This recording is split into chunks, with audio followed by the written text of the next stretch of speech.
نحمده ونصلي على رسوله الكريم والصلاة والسلام على أشرف الأنبياء والمرسلين أما بعد فأعوذ بالله من الشيطان الرجيم بسم الله الرحمن الرحيم إنا نحن نزلنا الذكر وإنا له لحافظون صدق الله العظيم وصدق رسوله النبي الأمين الكريم۔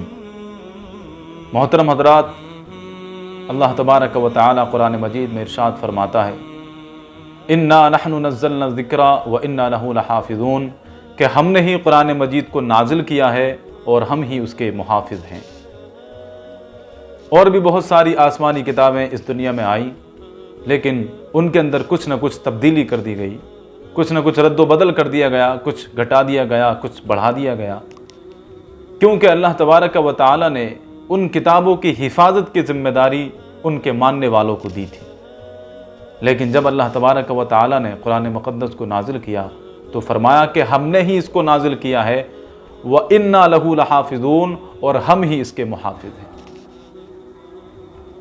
محترم حضرات، جب سے قرآن کریم نازل ہوا بہت ساری کٹھنائیاں آئیں، دشواریاں آئیں، پریشانیاں آئیں، مخالفت کی گئی، قرآن کریم کو بدلنے کی، اس میں تحریف کرنے کی کوششیں کی گئیں، جد و جہد کی گئی، لیکن قرآن کریم جس طرح کے نازل کیا گیا تھا اور جس حال پر کہ قرآن کریم نازل کیا گیا تھا آج بھی اسی حال پر باقی ہے۔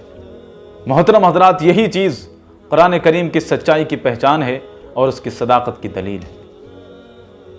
حضرت مامون کے دربار میں ایک شخص رہتا تھا، یہودی شخص۔ آپ نے اس سے کہا کہ تم اسلام میں داخل کیوں نہیں ہو جاتے ہو؟ اس شخص نے آپ کی بات کو نظر انداز کر دیا اور دربار سے چلا گیا۔ وہ کافی عرصے تک آپ کے دربار میں نہیں آیا۔ کچھ عرصے کے بعد، کچھ مدت کے بعد جب وہ آپ کے دربار میں آیا تو آتے ہی عرض کرتا ہے حضور مجھے اسلام میں داخل کرنے۔ آپ نے اس کو اسلام میں داخل کیا اور اس سے حیرت سے پوچھا کہ آخر کیا وجہ ہے کہ تم اتنے دن تک، اتنے عرصے تک یہاں پر حاضر نہیں ہوئے اور آتے ہی تم اسلام میں داخل ہو گئے، اس کی وجہ کیا ہے؟ تو اس شخص نے جواب دیا کہ آپ تو جانتے ہی ہیں میں کاتب ہوں، میرے ذہن میں خیال آیا کہ میں کچھ کتابیں لکھوں، تو میں نے 3 کتابیں لکھی، قرآن کریم، توریت اور انجیل، اور میں جتنی طاقت اور ذہانت استعمال کر سکتا تھا میں نے استعمال کی اور ان کو لکھا، خوب اچھے طریقے سے میں نے ان کو لکھا اور ان پر ایک اچھا غلاف چڑھایا۔ لیکن ایک چیز میں نے ان کے اندر کی تھی، وہ یہ کہ میں نے تینوں کتابوں کے اندر کچھ اپنی طرف سے بڑھا دیا تھا اور کچھ کمی کر دی تھی، جگہ جگہ پر میں نے تبدیلی کر دی تھی۔ تو جب میں نے توریت یہودیوں کے عالموں کو پیش کی، انہوں نے اس کو دیکھا، اس کو پڑھا، بہت خوش ہوئے اور میرا شکریہ ادا کیا۔ انجیل میں نے عیسائیوں کے عالموں کو پیش کی، انہوں نے اس کو دیکھا، اس کے غلاف کو دیکھا، اس کو پڑھا، بہت خوش ہوئے اور مجھے گلے سے لگا لیا۔ لیکن جب قرآن مقدس میں نے ایک کاتب کو پیش کیا، کسی عالم کو نہیں، کسی حافظ کو نہیں، کسی مفسر کو نہیں، ایک کاتب کو جسے علم سے کوئی زیادہ تعلق نہیں رہتا ہے، کہ میں نے جب اس کاتب کو قرآن مقدس پیش کیا تو جیسے ہی اس کاتب نے اس کتاب کو پڑھا وہ غضبناک ہو گیا اور غصے کی حالت میں بولا یہ کیا بدتمیزی ہے، یہ کیا حماقت ہے، تم نے بہت ساری جگہوں پر زبر کی جگہ پر زیر کر دیا۔ وہ شخص کہتا ہے بس میں سمجھ گیا کہ کون سی کتاب حق پر ہے۔ جس کتاب کا کاتب اس کتاب کے اندر زبر کی جگہ پر زین نہیں دیکھ سکتا تو اس کاتب کے عالم اور حافظ اور مفسر کا کیا عالم ہوگا۔ اس لیے وہ اسلام میں داخل ہو گیا۔ وَإِنَّا لَهُ لَحَافِظُونَ، کہ ہم نے ہی قرآن کو نازل کیا ہے اور ہم ہی اس کے محافظ ہیں۔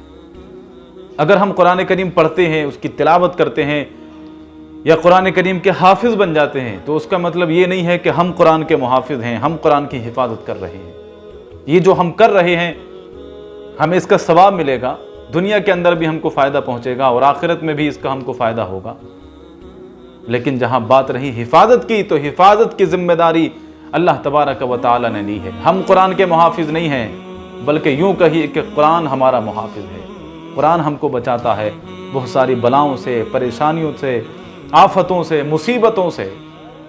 قرآن ہمیں زندگی کا راستہ بتاتا ہے، قرآن ہمارے مردہ دلوں کو زندہ کرتا ہے، قرآن ہمیں ہدایت کا راستہ بتاتا ہے۔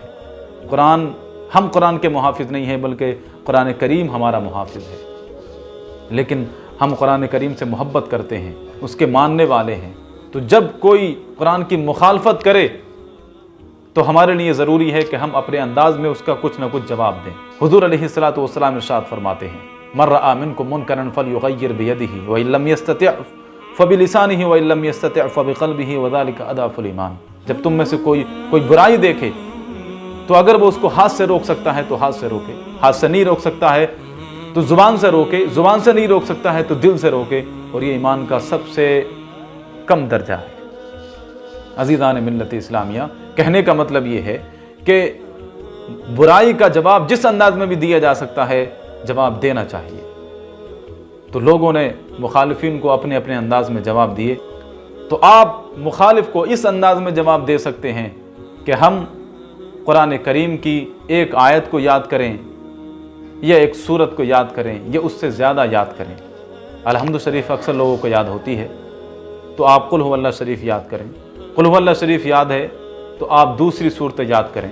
کہنے کا مطلب یہ ہے کہ آپ کو اس وقت جو قرآن سے یاد ہے اس سے مزید یاد کریں، اور یہ ایک یادگار کے طور پر ہوگا۔ انشاءاللہ آپ کو دنیا میں بھی فائدہ پہنچے گا، کیونکہ جب بھی کوئی پریشانی، کوئی مصیبت آئے تو آپ اس آیت یا سورت کو تلاوت کر کے اس کا وسیلہ بنا کر کے اللہ تعالیٰ سے دعا کریں، انشاءاللہ وہ پریشانی دور ہو جائے گی، اور آپ محشر میں اللہ تعالیٰ کی بارگاہ میں یہ کہہ سکتے ہیں مولا جب تیرے قرآن کی مخالفت کی گئی تھی تو میں نے اس سورت کو یا اس آیت کو اس وقت یاد کیا تھا۔ اللہ تبارک و تعالی ہم سب کو قرآن سے محبت کرنے کی توفیق عطا فرمائے، قرآن عظیم کی تلاوت کرنے کی، اس پر عمل کرنے کی توفیق عطا فرمائے۔ السلام علیکم ورحمۃ اللہ تعالی وبرکاتہ۔